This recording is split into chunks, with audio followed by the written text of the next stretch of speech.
I'm here to talk about success, right?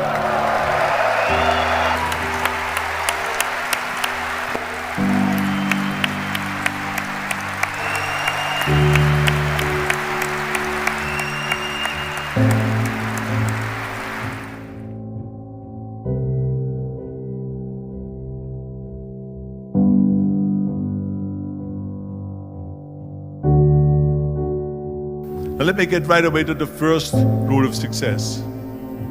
The first rule of success is to have a vision. You see, if you don't have a vision of where you go, and if you don't have a goal where you go, you drift around and you never end up anywhere. It's like you can have the best ship in the world, you can have the best airplane in the world. If the pilot or the captain doesn't know where to go, it would just drift around. It would not end up anywhere, or most likely in the wrong place. So I was very fortunate that I stumbled onto my vision. I mean, as you know, I was born in 1947 in Austria after the Second World War.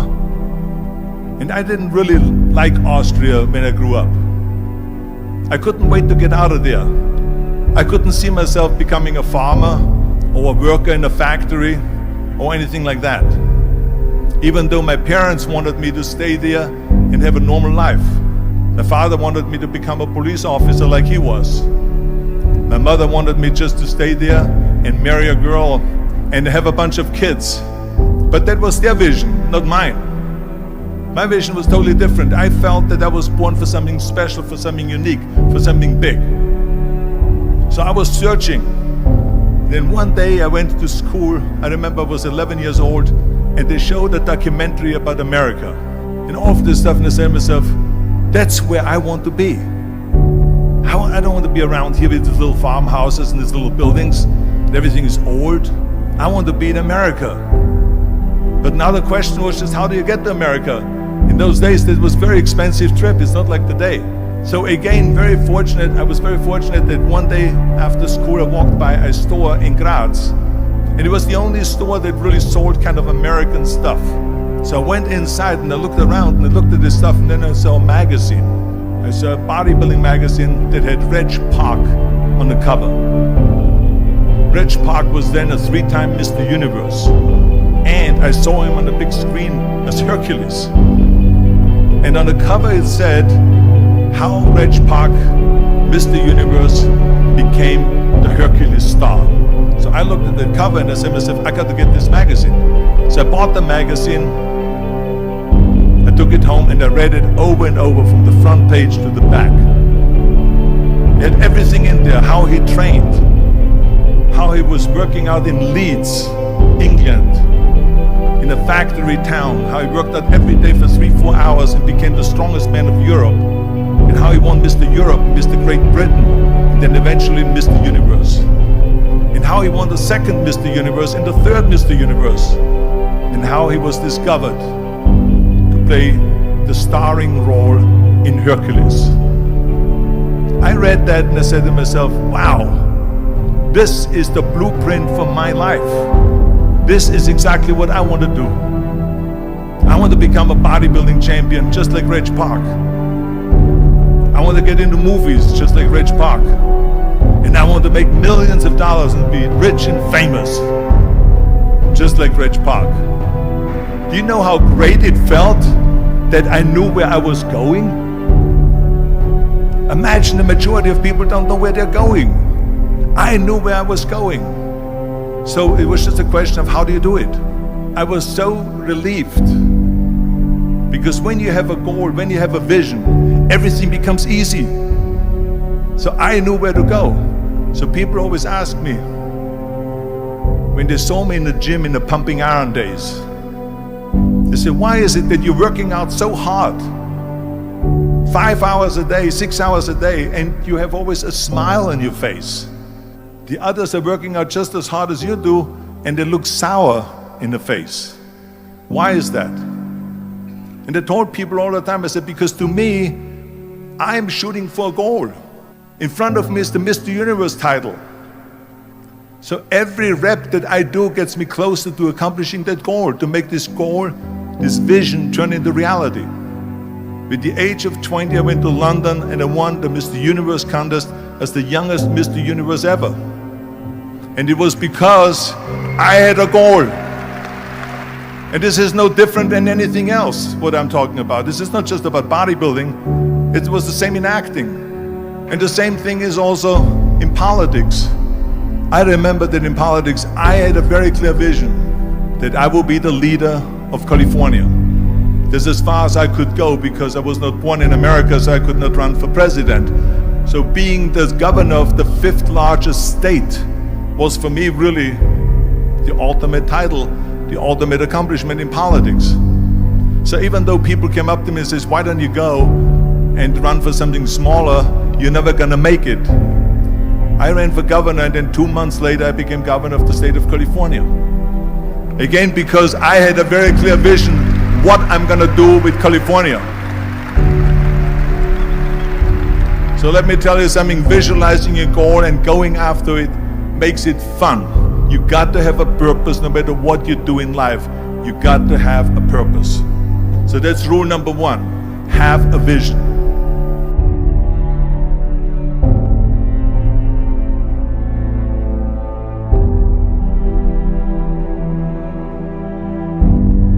Rule number 2 is, don't listen to the naysayers. Everything I ever did, the thing that I heard out of people's mouth was, that's impossible. That can't be done. Or no. I remember when I wanted to be a bodybuilding champion, including my parents and everyone else around me, said this is impossible. That is exactly what I heard, and of course I proved to the people that it can be done. So whenever someone said to me, it can't be done, I heard it can be done. When they said no, I heard yes. And when they said it's impossible, I heard it is possible. Because I am a strong believer. I'm a strong believer what Nelson Mandela said, that everything is always impossible until someone does it. Well, I'm gonna be the one, I said to myself, I'm gonna do it and I'm gonna show it to them. Maybe it has never been done before. That's perfectly fine with me. But I'm gonna do it. And I did not listen to the naysayers.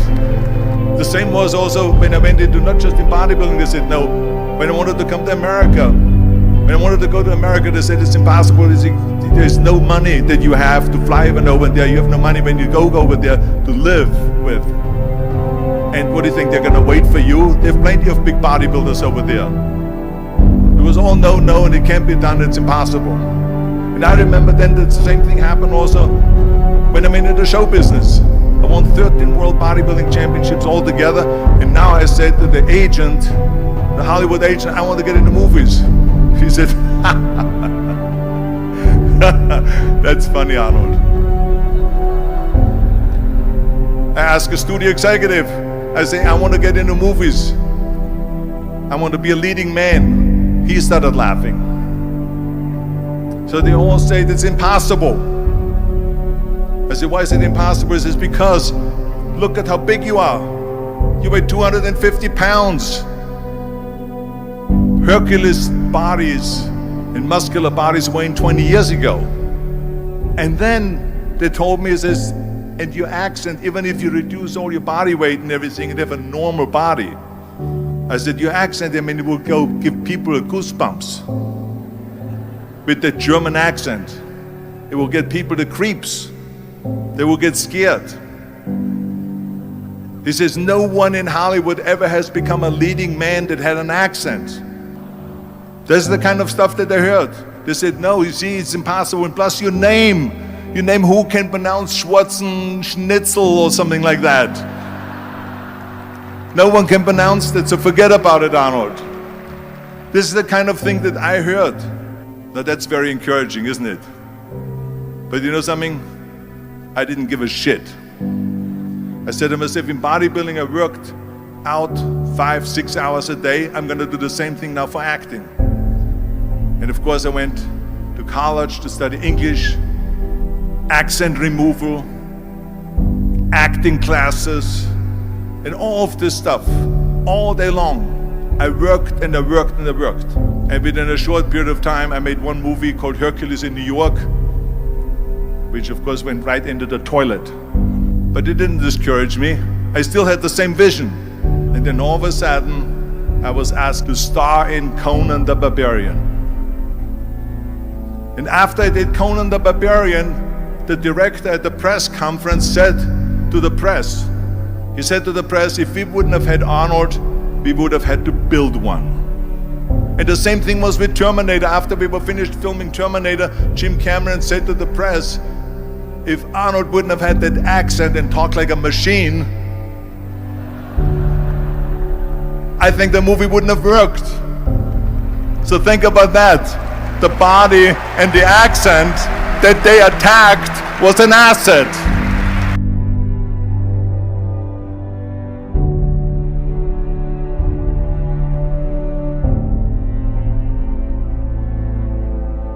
And the next thing, the third point that I'm going to make to you is work your ass off.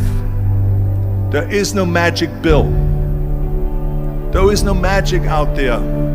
You cannot get around. You have to work and work and work. And it drives me crazy when people say they don't have enough time to go to the gym for 45 minutes a day and work out. Or to do something for 45 minutes to an hour a day to improve. If it is physically improve or if it is mentally to improve. Imagine you read 1 hour a day about history. How much you will learn after 365 hours in 1 year.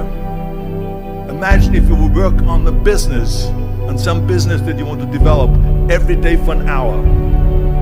Imagine how further along you will go and get.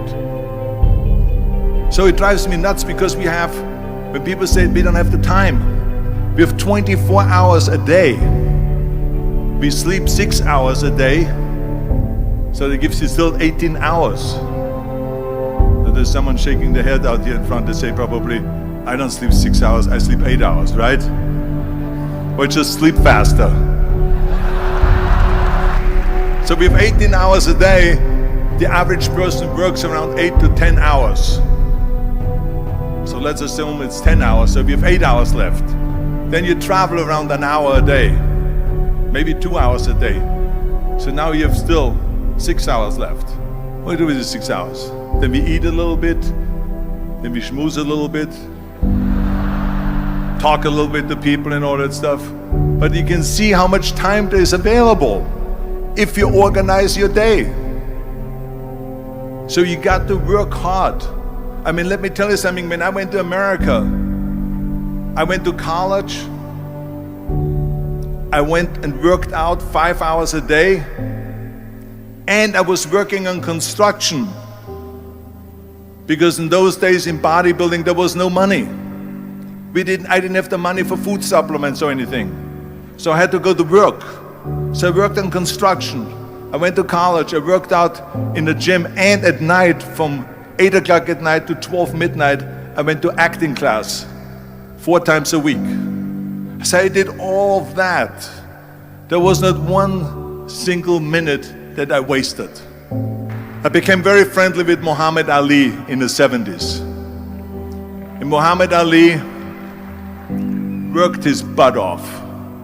And I saw it firsthand. And I remember that there was a sports writer that was there in the gym when he was working out and he was doing sit-ups. And they asked him, how many sit-ups do you do? And he said, I don't start counting until it hurts. Now think about that. He doesn't start counting his sit-ups until he feels pain. That's when he starts counting. That is working hard. And so you can't get around the hard work. It doesn't matter who it is.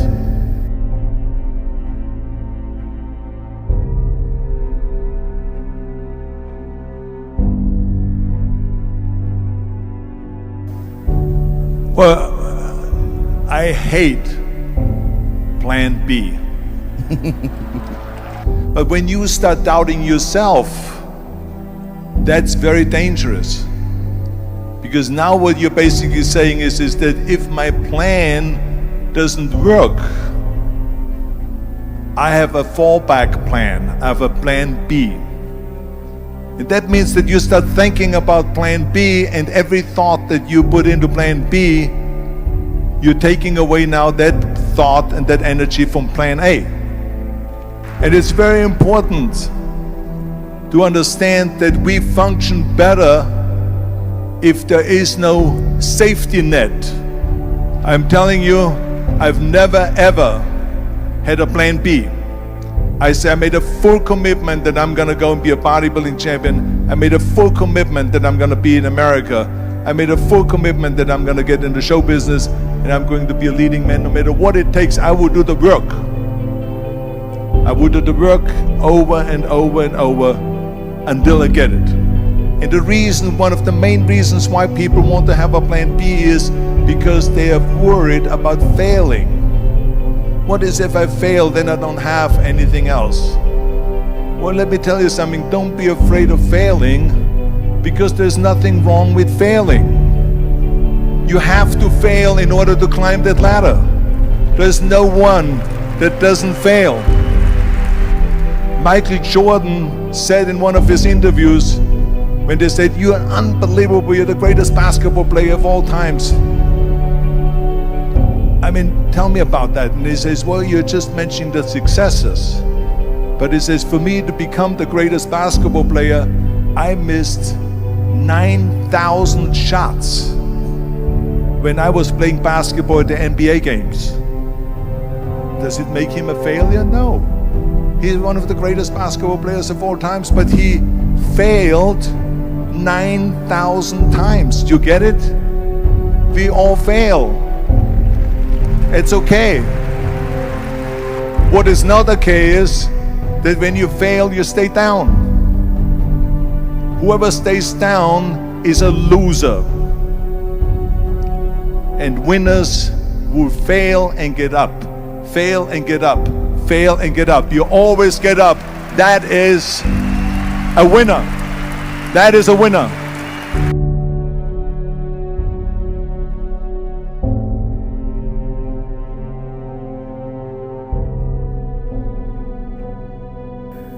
This is one of my 6 rules to success. You can only feel complete as a person if you think about what can you do for your fellow member around you that maybe needs help. I was an immigrant going to America, and I saw how America was the most generous country in the world. I mean, they opened up their arms to me, they helped me, they invited me for Thanksgiving dinner, the people. They brought me, the bodybuilders in the gym brought me plates to my apartment because I had no plates, I had no silverware, I had no bedware, I had no pillows, I had no blanket, I had no TV, I had no radio, I had nothing. They brought it to my apartment. And I said to myself, as an immigrant that is being embraced with open arms, that I need to go and make sure that I give something back. And this is when I started feeling obligated, and I said to myself, so what can I do? I'm a bodybuilder, what can I do? Well, then I realized, when I saw Special Olympics, that I can help and train Special Olympians. And so we started getting involved in Special Olympics, and in no time, I proposed to them to start powerlifting in Special Olympics. And it became the #1 sports in Special Olympics, powerlifting. They always have a packed hall of 5,000 people. And I became the national trainer and the international trainer of Special Olympics. And I tell you, I felt so good. I felt better than winning a bodybuilding competition, going to one of their competitions and seeing 100 of those athletes from all over the world competing in powerlifting and being happy and being included and being felt that they're equal to all of us. It was the most unbelievable feeling, and this is why I got so excited about it that then after that I started, going around to military bases in America and training our military personnel. Because in those days, bodybuilding and weight training wasn't popular. Now it is. Now when you go to Iraq, to Baghdad or somewhere like that, you see the American soldiers train. They have the biggest facilities. It's like this dome here. This is how big the training facilities are now. So I went from military base to train the soldiers and the sailors, the airmen and all of them. The more I got into that, the more I realized how good it feels to give something back. And that's when my idea came about after-school programs, because after school, when I traveled to all the schools to train students, I saw there was a huge gathering of students after the school was over outside the school. And I asked the school principal, what are all the students doing? He said to me, Arnold, you have to understand that 70% that the kids in our schools, they come from parents where 70% of the parents are both working. So therefore there's no one there picking them up. So that's got me the idea to start after school programs, to keep those kids in school while the parents are working, and to offer them homework assistance, tutoring, sports and fitness programs and arts programs, music and painting and so on. And it became a huge success. Then of course when 2003 happened, where there was a governor's race in California, I said to myself, now is my chance to jump in there and to really give everything. And people said to me, says, are you crazy to run for governor? When you're governor, he says, you cannot go and make movies anymore. I mean, I know that you can't run the state and make movies. Of course not. He says, well, you would lose all these millions of dollars. I mean, you're getting 20, 25, 30 million dollars a movie, you will lose that. I say, I don't care. I say, all the money that I made is because of America. My success is because of America. Everything that I've accomplished is because of America. I say, so for me now to give something back for 7 years and not to make money makes no difference to me. I say, I'm gonna do it. And I jumped in the end of the race and did it. And let me tell you something, I'm not poor because those 7 years I didn't get paid. I'm perfectly fine. And it made me feel good that I could give back to America.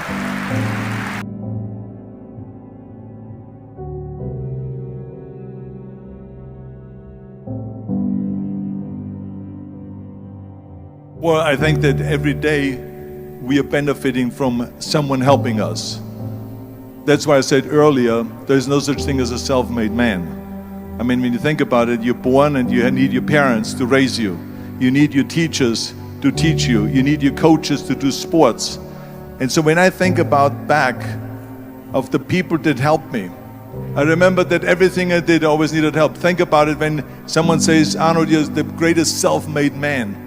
I said, you can call me anything you want, but don't ever call me self-made man. I said, because I did not get to that point by myself. I mean, think about just to be successful in the movies. The only one that makes you successful in the movie is the people that go to see the movie.